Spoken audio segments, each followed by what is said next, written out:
Arthur C. Clarke once said two possibilities exist. Either we are alone in the universe, or we are not. Both are equally terrifying. I'm Jeremiah Sanchez, author of the Parachute Mind series, and today we're going to crunch the numbers on some mathematical possibilities of whether or not extraterrestrial life exists in the universe. And before we get started, remember, your mind is like a parachute. It works best when it's open.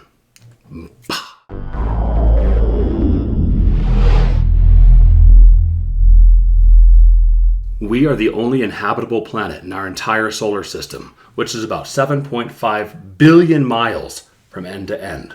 That's equivalent to 1 mile for every single human being alive on our planet today. Our conditions are perfect. We live in what's called the Goldilocks zone, which has nothing to do with porridge or the ever-looming threat of space bears. No, the Goldilocks zone means that we live far enough away from our sun that it's not too hot and not too cold. And if that wasn't enough, we even have the gravity of Jupiter intercepting asteroids that might otherwise remind us of what happened to the dinosaurs. I miss them. But that's just our one planet, orbiting our one star in the Milky Way. We are all alone. Or are we? In the Milky Way alone, it is estimated that there are between 100 to 400 billion stars. That's a lot. Keep in mind, there are approximately 7.5 billion people alive today, which is a big number, but nowhere as big as the number of estimated human beings to have ever walked our planet since the beginning of time. That number rounds in at a measly little 107 billion human beings. Time really is fun when you're having flies.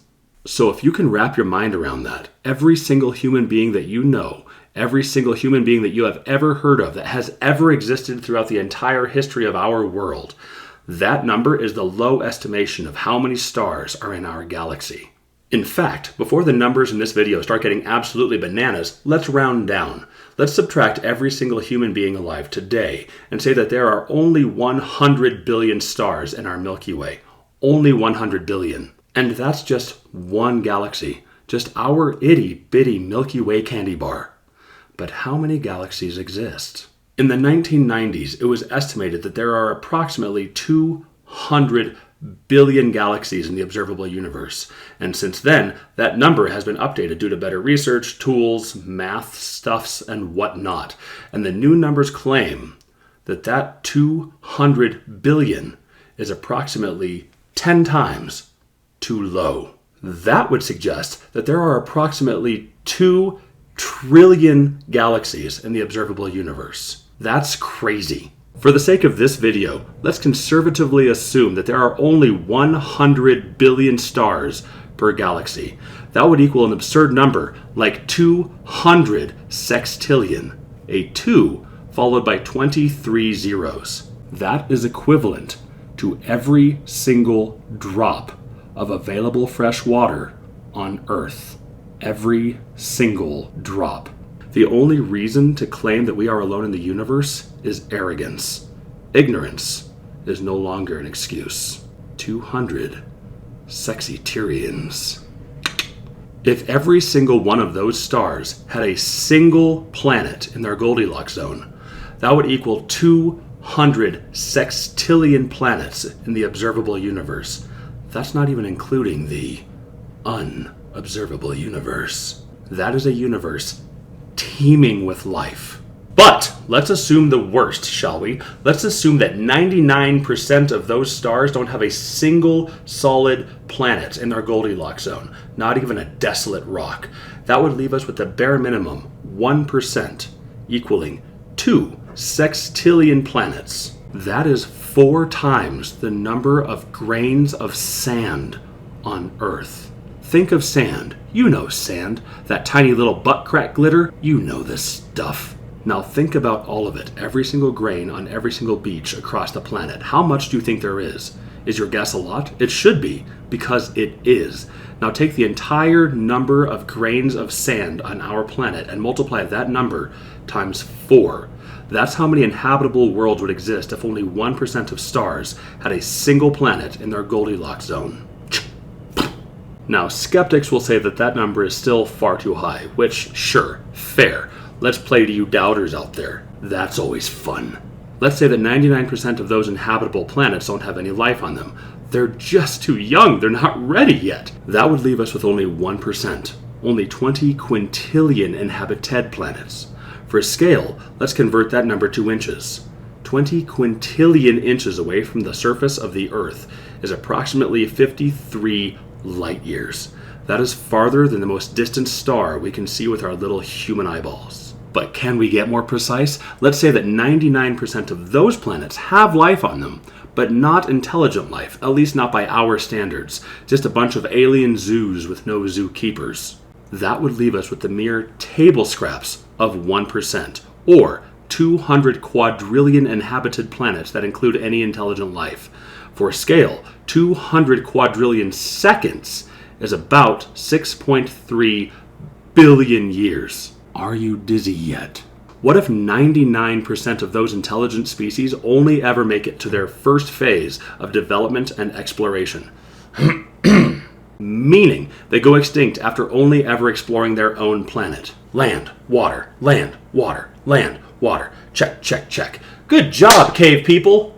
Dead. That would leave us with only 1%, or 2 quadrillion intelligent species that ever make it beyond their first phase. For reference, think about ants. You know ants. How many ants do you think there are on our planet right now? I'll wait. Start counting. Okay, what's your guess? Are you guessing a lot? You should be, because you're smart. You look smart. I don't know, maybe I just have high hopes for people watching videos on YouTube while probably sitting on the toilet. So what is your guess?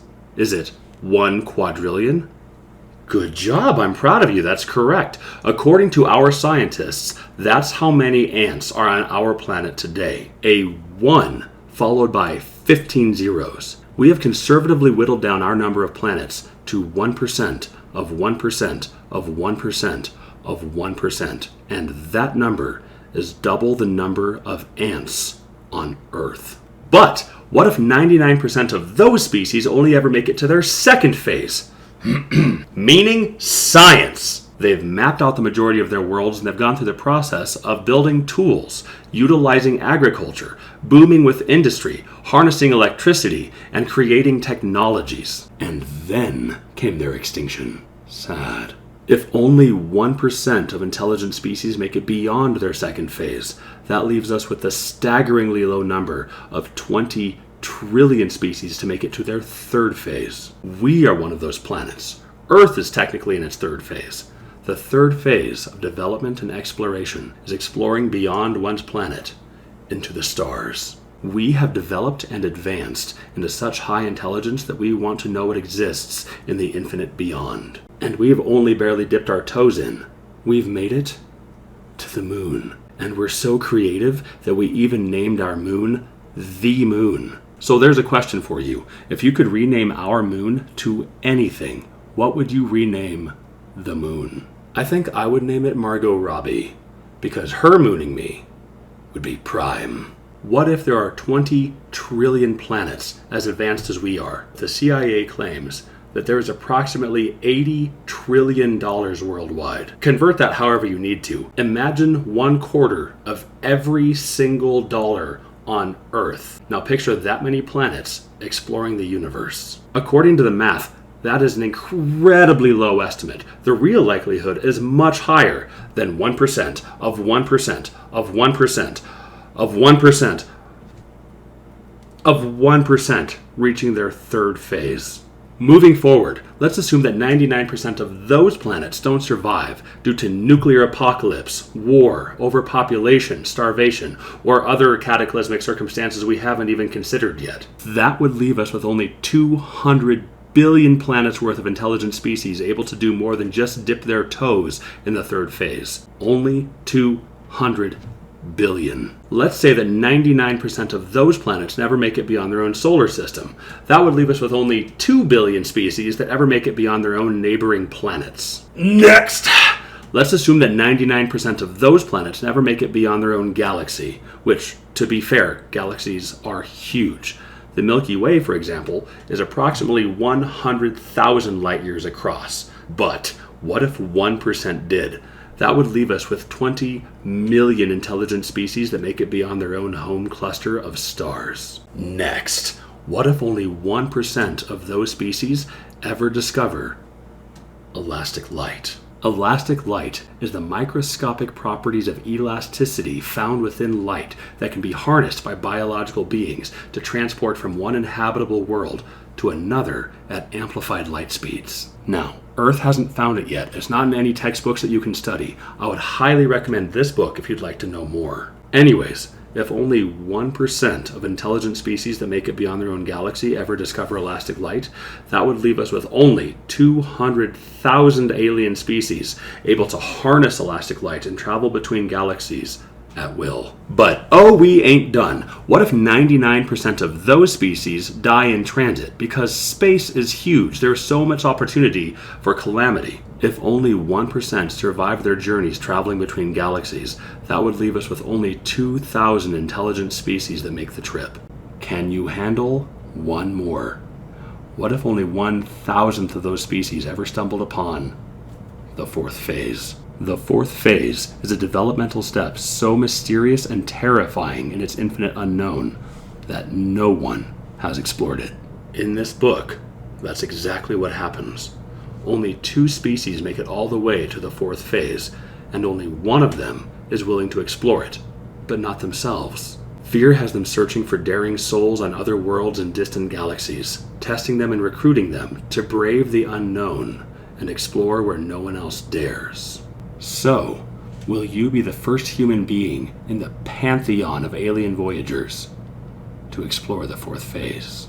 Phase 1, exploring and mapping your world. Phase 2, exploring the scientific possibilities held within. Phase 3, exploring beyond your world into space. Phase 4, who knows? So what do you believe? Do you believe we are alone? Or do you believe that extraterrestrial life exists in the cosmos?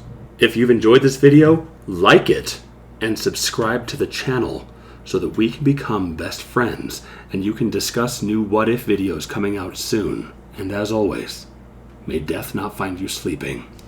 Bah.